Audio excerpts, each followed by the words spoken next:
We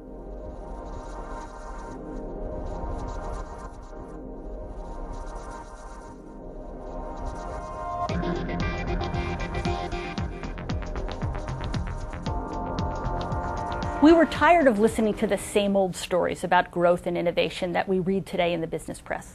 The story about the church-going engineer at 3M who invented Post-it notes. The crazy kids at Google. The genius that was Bill Gates at Microsoft. We wanted to find a different set of stories. A set of stories that would matter to operating managers, that would give them useful information to help them meet the challenges of growing their own businesses on a day-to-day basis. What we uncovered were 30 fascinating stories about people who were every bit as interesting as the kids at Google. But they weren't operating in high-growth businesses. They weren't blazing frontiers of new technology. They were listening to customers. They were learning how to conduct small experiments. They were doing it quickly and learning as they went. And their stories, when we put them all together, produced a rich framework that would give any manager faced with operating a business a lot of tools and techniques and specifically useful pieces of information that they could bring home and use on a day-to-day basis in their own business.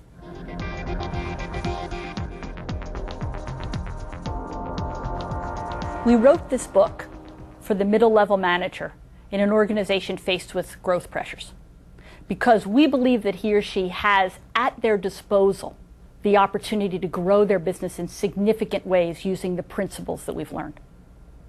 This book is also, we think, really useful for the senior executive.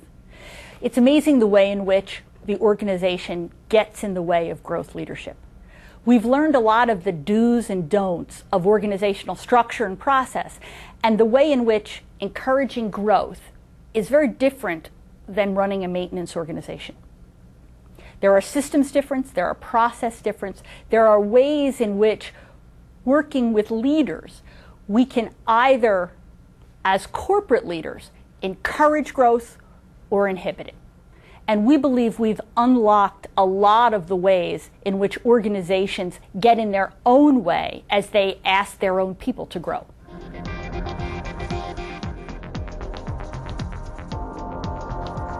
We pulled together a team of experts from different fields of study to do the growth project research. We called upon an expert in the field of entrepreneurship, someone who'd studied entrepreneurs extensively and really understood how they thought and how they approached opportunity. We also pulled together a leadership expert, someone who'd worked with senior leaders for a period of many years and really understood what it took to lead in a conventional sense of the word. And then finally, I played the role of the strategy expert. As someone who's worked with executives for years around honing their strategic thinking skills, I looked at the way they crafted strategies that allowed them to both find opportunity and execute against that. We believe that the composition of this team was really critical because it allowed us to look at this issue of growth from many different disciplines and to build a model that was comprehensive and that included focus on not just the leader, him or herself, but the entrepreneurial aspects of their character and their thinking, as well as the strategic aspects of how they planned and implemented the growth.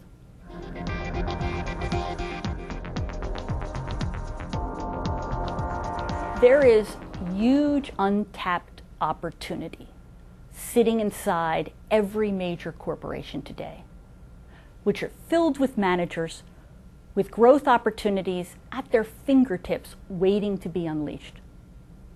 Corporate America needs this book. We've talked a lot about how to build research and development labs, kind of how to be leaders, how to go from good to great. What we've got here is an opportunity that every manager has to contribute to the larger growth picture in an organization. There's a lot more middle-level managers in organizations than there are in CEOs. This is a book that's needed because there are enough books talking about how CEOs can grow their business. This is a book that's able to help every manager in an organization think creatively about how they can make a difference in the organization and grow it.